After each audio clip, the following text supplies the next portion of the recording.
Hello, YouTube. So, another episode of Star vs. Evil came out just when I was planning on talking about Tron Uprising again. Your time will come. But, yeah, another episode came out, so, yeah, quite a few things happened in it. So, first, let's get on to the synopsis. So, for the first one, something's wrong with Star's wand, and yeah, this started up in season 1, like the very end of season 1, and now she's just noticing. Because there are dead bodies of narwhals in her room. She might need to hide that evidence away. So, yeah, she notices that something's wrong with her wand, so her and Glossaryck go inside of her wand, so yeah, she's gonna come across Spider with a top hat, all those narwhals, and all those guys, like all the unicorns, the warcorns, all those things. She's gonna come across all those inside of her wand, just like was in the last episode, and that never shows up. Okay then. So, yeah, nice to know that the last episode might have been a completely false representation of how her wand works, or she's just entering an entirely different part of her wand, even though in the last one it seemed like that was the whole entire thing in her wand, or was that just the handle? It did kind of look like it was just the handle of it by the different way the rooms were made, so maybe she's in the central part of her wand? I don't know. And so, yeah, she now enters in her wand, which is apparently made out of tons of her memories. So, of course, we don't see anything with her actual memories. We just sort of see things that, or places that she's been. So, yeah, not necessarily memories, but more remembering where you've been. And only in 3 places, I think. So, yeah, she's only in 3 places, because she's truly been places, so yeah, she's walking around trying to find the one thing that doesn't belong, and she eventually loses Glossaryck, but decides that she can do it on her own.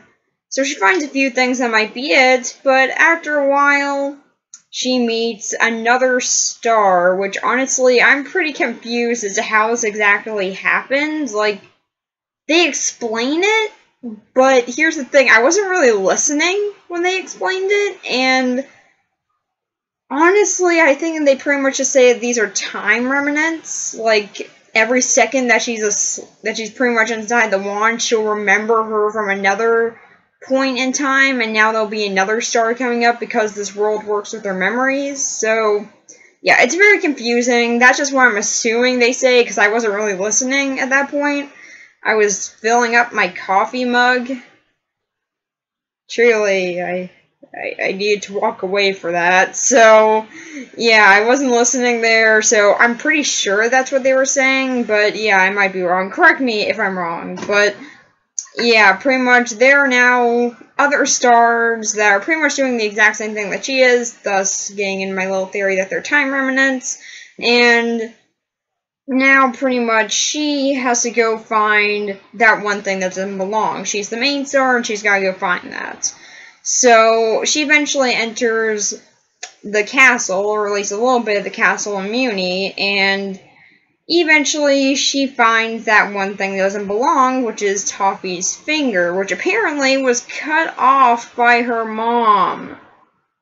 I'll get into that in a little bit. So, yeah. She finds that one thing, and she has never seen that one finger from Toffee because, well, she's never encountered him with that finger, so, yeah, now that's the one thing that doesn't belong, because apparently she's never seen that tapestry, even though it's a part of her memory.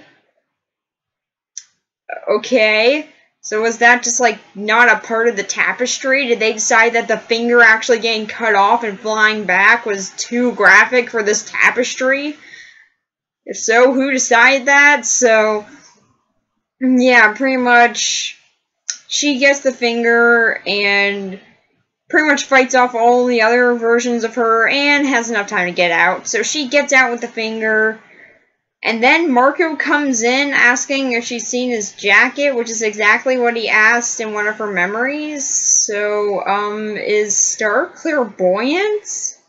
Like, seriously, she just predicted that, or does he often come in the exact same manner every single time to ask where his jacket is? Has he done that before? Has he asked in the exact same way, or did she really just predict that happening? So, yeah, pretty much she now sees that, and so now her wand's working again, yay. So, yeah, that's pretty much it for this episode, but pretty much one thing that I kind of forgot to mention was when she got Talfi's finger, then she actually got memories of what happened during that battle, just like little quick glimpses, and honestly, I just want to see that just become an episode. Like, they just now revealed that this was there was a big war between monsters and Muni's. I honestly really want to see that. So, yeah, pretty much the main thing that you can get from this episode is there's a lot of lore about Muni and monsters and how far back they can go. That is explained much more in this episode, and we even get to find out a little bit about Star's ancestors, which is cool. So, yeah, honestly, this episode is pretty good for its lore, but that only really comes in at the end of the episode, which is the best part of this episode. The rest of it is pretty much, well, I don't really know how to explain it. It's like a memory that you don't remember, in which it kind of is what it's supposed to be. So, in that regard, it does it very well. It's just, it makes it for a pretty surreal episode, but then again, most of the show is pretty surreal, so yeah, but what really makes this episode stand out is the lore at the very end of the episode, which honestly, I just want to see expanded on so much more, but as for the build-up with the wand being corrupted and everything, and that having been built up since the end of Season 1, and it finally being delivered on, I don't think that was delivered on in the best way it could have been done, but the ending did kind of make up for it. So there's now been some new lore revealed about Talfi and how far back he goes. It doesn't exactly explain why he wanted the wand destroyed, but yeah, it is still something that I can definitely see being expanded on. And also, Star throws out Talfi's finger. I'm really getting the feeling that something's gonna happen with that, because he does seem to be kind of like a lizard monster, so maybe they'll do something with that whole entire lizards can grow their tail back thing, and maybe they'll just do it like Talfies have starfish or something and can grow back from a limb. I don't know, maybe that's what they're trying to do, but that's what it seems like with that little, oh, I'll just throw this thing in the back thing, and apparently no one's gonna freak out about that finger in the backyard. I mean, I guess that there have been worse in this house, but no one's gonna freak out, like, oh, hey, a finger in the backyard, this is normal. So, yeah, for this episode, it was actually pretty good at the end, but the rest of it, I'm still a bit sketchy on, so, yeah, it's alright. So then we have the next episode, which definitely has a lot less lore in it. In fact, there is not at all. And Star has apparently gotten over that whole entire, I just saw flashbacks of a war. Like, Star has just now had a flashback to a war. Never gonna be brought up in the next episode. Not even mentioned. Like, wow. Okay. And Glossaric, does she invite him to this little friends thing that her and Marco are having with Ponyhead? Nope, she didn't invite him because Glossaric and Star bonded? Yeah, that makes sense. Hey, we just bonded! I'm not gonna invite you to this friend thing, though. Like, seriously, there have been 2 episodes focusing on how...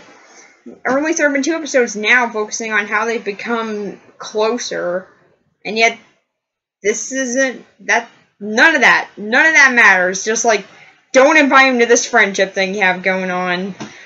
Real nice, Star. Real nice. No wonder he hid inside that donut box. So... yeah, anyway, this friendship thing that I've been talking about is pretty much Star and Marco pretty much spend a night where they just sit back and watch an awful-looking reality show, if I'm to be honest, and this time they invite Ponyhead, but Marco goes out to go get some pizza, and Ponyhead is very bored. So she goes, cleans off this awful-looking makeup, which, seriously, when I saw that in the very first bit of this episode, I was just... my honest reaction was, oh, dear God, we're gonna go here, aren't we? It's gonna be like a freaking sleepover thing. Oh, dear God, don't do this. Like, God, I cannot stand those in shows or movies. Like, I know this sounds weird, but it's too girly for me. It is honestly too girly for me. I have never done that outside of, like, a few times in my life, and I was a really young kid when I did that, so I don't even have memory of it outside of, like, a few seconds. And honestly, I try to ignore that, and this show and things like that just bring it up every time, and you know what? I freaking hate it. I hate seeing this in shows and movies. Why do they do this? Like, I don't even get it. Why? Were they having fun while doing that even? It didn't look fun. So, yeah, apparently, after they gave themselves awful-looking makeovers, apparently, that was when the fun ended for Ponyhead, so she decides, well, the only thing I can do for fun now is walk around and sort of just follow Marco around until he gets the pizza. So she does that, and for some odd reason buys pants. I honestly never got this. I really don't get this in this episode. Ponyhead, a decapitated head of a pony. Yeah, I just thought of that. Yeah, a decapitated head of a pony. She goes out and buys pants. I don't even want to question the logic on that. So, yeah, also one little thing that I noticed. There are squirrels and little animals living inside of Ponyhead's eyes. Why? Like, that's my only question. Just why? Why are there squirrels and little animals and bunnies and things living inside of her eyes? Are those souls or something? Does she have the souls of dead animals in her eyes? I really want to know some answer to this, because that was actually really creepy.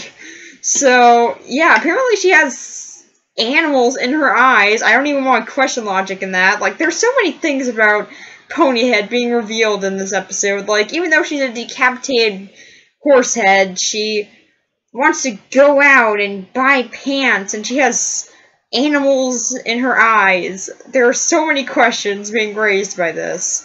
So, yeah, pretty much that is apparently something with her. I don't know why, but it is. So, yeah, after a while, Marco is getting sick and tired of what Ponyhead is doing. They even steal a car, and it gets crushed. And apparently Ponyhead can fix that. She can magically fix things. That is an amazing power, which should be put to better use than partying. So, yeah. Apparently she can actually fix any damaged thing, no matter how destroyed, because this car is pretty much put into a cube. So, yeah, she's able to fix that. Amazing. And she uses that for, like, parties or something? Does she use that for just, like, party entertainment?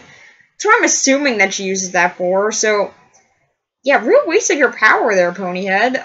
But, yeah, so they eventually take the stolen car and continue to use it. Because, truly, this is the best idea ever. So, eventually they get off to Ponyhead's place. They get off to this pizza place, and also apparently Marco had $600 on him. Again, seriously, dude, carry around less money in your wallet. You don't need $600 just for walking to a pizza place. Unless that's the most expensive pizza in the world. I don't know. Why do you have $600 with them? I really want to know. And why is this the second time that this has happened? So, yeah. He gets to the pizza place, and Ponyhead lets him take care of this. They eventually destroy this guy's faith in making pizzas. I don't know how that happened. They just destroyed his faith in making pizzas. It was a very, very easily solved problem. Apparently, he forgot one mushroom on this pizza, so what he could have easily done is gone back, get a mushroom, and put it on the pizza, but apparently that was an option that he could never do, and he throws the pizza away and gives up on making pizzas forever, so they just destroyed this guy's career. Yay! So, eventually some kid randomly comes in while Ponyhead and Marco are having a fight. She comes in, or else I think it's a she, I don't know. The voice sounded like a mix of both genders. I can't tell if this was a boy or a girl. So, yeah, this kid comes in, asks for a pizza. They say that they can't get for it, and then the kid just randomly tells them about why it loves pizza so much. Yeah, I still can't tell the gender, but for some reason, it just starts telling them why it loves pizza so much. And then leaves. Thank you for that, random child. I'm very glad that you randomly told us about why you love pizza. You made the worst of that one scene you got. So, yeah. That kid was pointless, but does get Marco and Ponyhead to work together to make this pizza, and I guess that there were no other people actually ordering from this place to go, because there were no other pizzas there, so, and there's apparently no other workers there either, so yeah, someone else couldn't just make them a pizza. No, they gotta go back, steal supplies, and make the pizza for themselves. And apparently this did not waste that much time, as, yeah, the show was starting at one point, so, yeah, they kind of were on the clock here, but apparently they finished this thing up very fast, so they make the pizza, they go back, and they fall asleep while watching the TV. Star eats the now very grotesque-looking pizza, and pretty much hates it, so that's the end of the episode, and honestly, it's alright. And so, yeah, for one, we learned a lot of things about Ponyhead, so that was neat. And another thing that we get out of it is pretty much Ponyhead and Marco sort of bonding over an experience, which is kind of nice. Like, that's sort of a theme of these two episodes, or at least from what I can tell. It's sort of these two characters bonding over something, and yeah, it's actually kind of nice the way that's done, but here, it definitely feels more like this has been done before. In fact, I think it's actually probably been done in the show before. Like, the very first time Ponyhead came on the show, it was pretty much done. Like, that was pretty much when it happened. And apparently, she still hasn't gotten over her anger towards Marco. I don't know why. Like, what did he ever do to you? But, yeah, apparently she still doesn't like him. But after this one, she tolerates him a little bit more, so that's something. I guess that's improvement. So, yeah, it does go somewhere, but overall it felt more like a filler episode, and while not bad at that, it's pretty good in some aspects. It's pretty much just sort of her walking around the street and doing weird things, and Marco trying to get through it. That's pretty much the main plot of this episode, and it's alright for a filler. I don't mind it. It's pretty decent, so yeah. While I do think that this one could be improved much more, it's not bad for what it did.